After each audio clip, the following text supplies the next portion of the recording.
Okay, so we're going to start with our leg work. You've got one spring on the carriage. Step about 2 foot away from the chair. Stand the spine nice and tall, so you're starting in your long, tall spine position. Popping your right foot up onto the pedal. And where you place your foot on the pedal is so that you've got enough of your foot on the pedal so that when you push the pedal down, it doesn't slip off. So it's kind of more at the front of the foot rather than the middle of the foot. The toes are gripping around the foot bar just like you would on the reformer. So we're encouraging that tall spine, that width across the collarbones, gentle action between the shoulder blades. And then the standing leg is really important. So you want to feel that you've got equal weight between the big toe and the little toe and either side of the heel. So you're really encouraging that distribution of weight neutrally through the body. Then we exhale as we press down, the knee stays slightly bent to the bottom, and then inhale, slowly lift it up.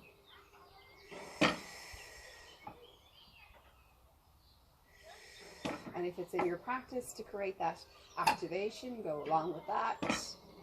If you want a little bit more challenge, we could take the hands over the head as we press the pedals down and release. Exhale, lift and release. Let's take 2 more. And last one. And looking at switching legs. So as we place the foot up, we want to build our foundations here. So getting that distribution evenly through the foot, open up through collarbones, and then press it down. So as you press the carriage down, be careful that you don't slam it at the bottom.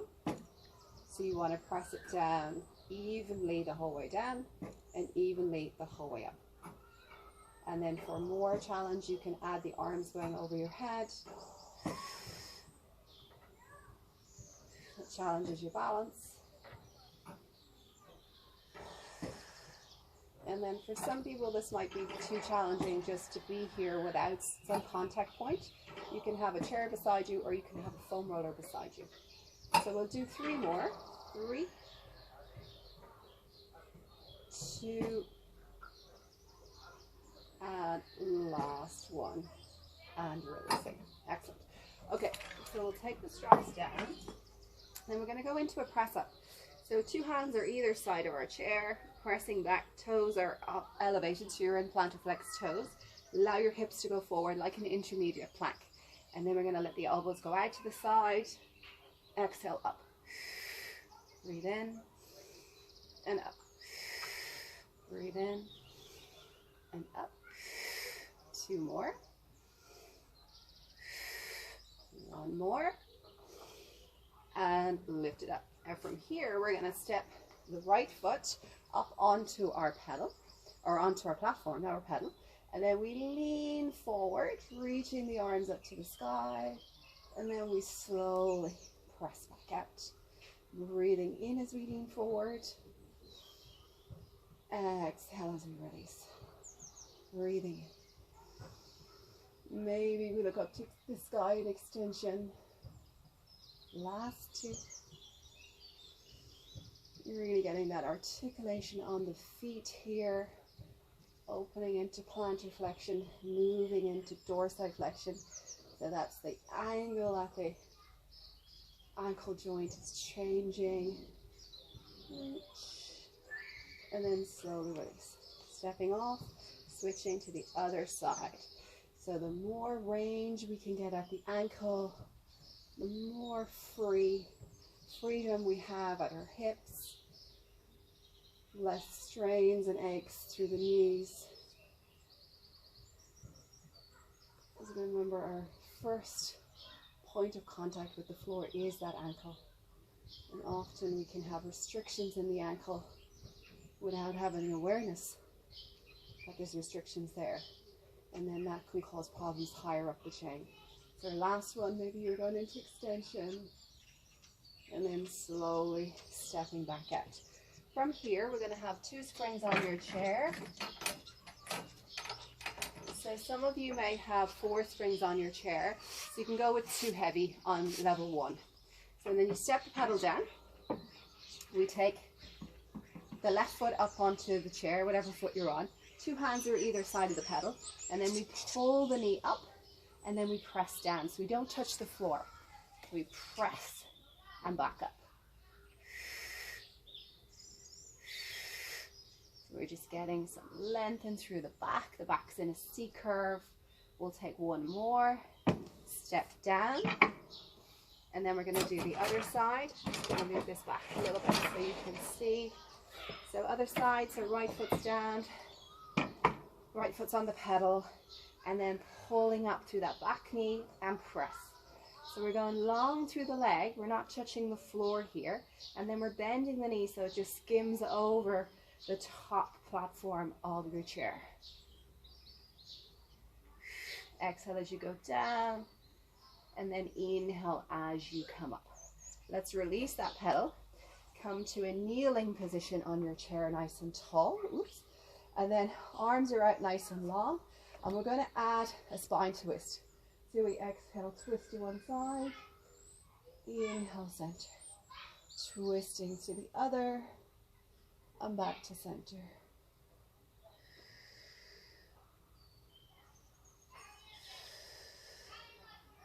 And we're going to do 4 more. 3, 2, and the last one. Slowly release the hands, taking your body to the edge of the chair.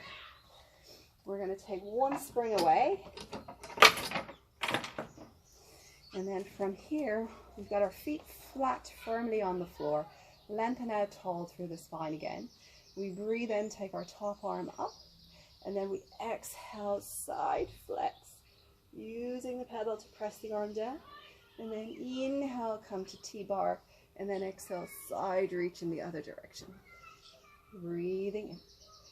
Exhale, side flex. Inhale, T-bar, and side flex.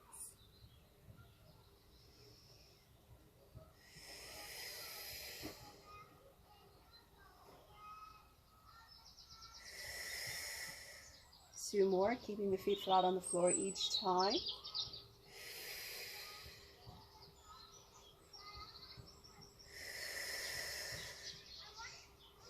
Last one, side reach.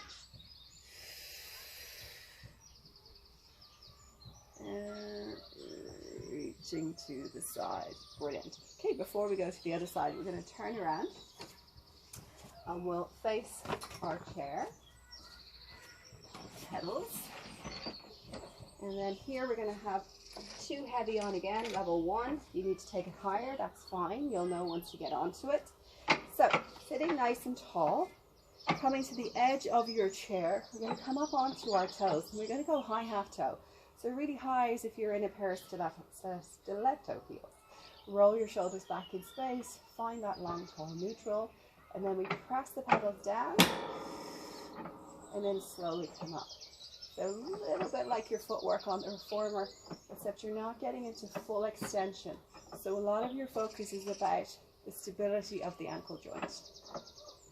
And we're pressing, and then we watch that the ankles don't span out to the side. So you want to keep the ankles in line with each other, as if you have a mandarin orange between the ankles.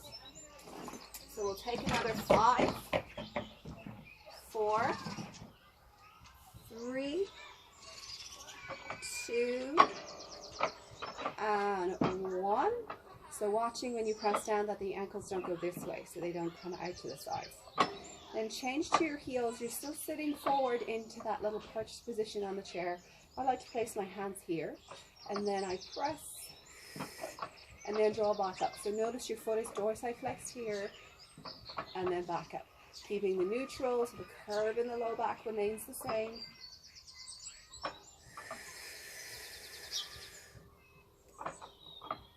So I'm just doing 10 for purpose of the video, but feel free to pause and you can do extra if you wish. We'll take another 3,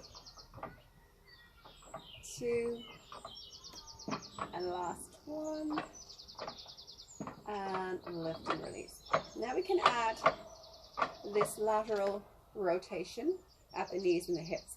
So we're turning the knees out to the side. We've got our heels together. Our ankles are in a V position. And then we press down, trying to keep connected to the ankles, and then back up again. Pressing down and backing up again. Now you can add arm movements to this as well. So working those external rotators of the shoulder joint as well.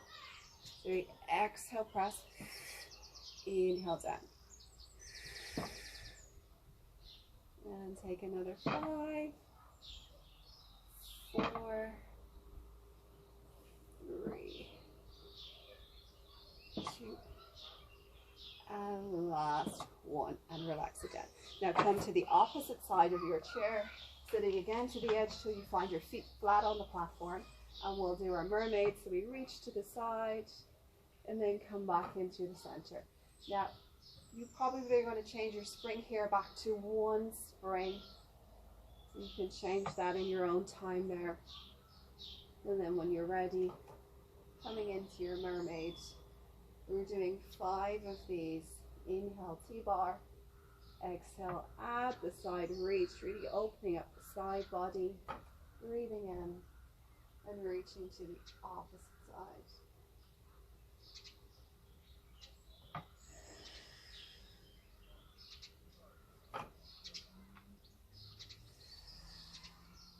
We're going to take 1 more.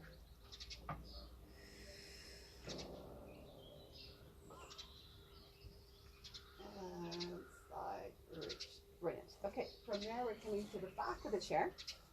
We'll keep our 2 heavy springs on, and then we lie over the chair and we press the pedals down. We're lifting our legs up so they're parallel to the chair. Notice I haven't brought the pedals all the way to the floor, so you're keeping that space between the pedals and the floor consistently the same. Arms are long. I'm activating through shoulder blades, and I'm going into a swan dive now. So I inhale, elevate up. And then exhale, coming down to find neutral. So my whole body is parallel. Breathing in. And exhale down. So I'm looking for that stretch through the fascia in the front line. And lower it down. Breathing in. So it's almost like you walk the eye gaze along the floor, up the wall in front of you. We'll take another 2. And 1 more, lifting up. And lowering down. Excellent. Now we can add a press, so we bend the elbows and we push it down. So our challenge here is more about that activation of your center. Your extensor muscles are working to keep the legs in line with your torso. Your rhomboid muscles are working to stabilize that shoulder joint. And you've got all the muscles in the head really working to support that neutral position as well. There's a little bit of pec major working here as you do the press up, but it's not like a traditional challenge you'd have in a regular press up.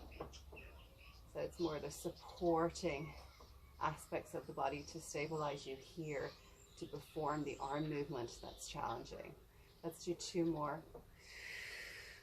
And 1 more, pressing it down. Lovely. Slowly lift up and then wiggle your way back to come out of there.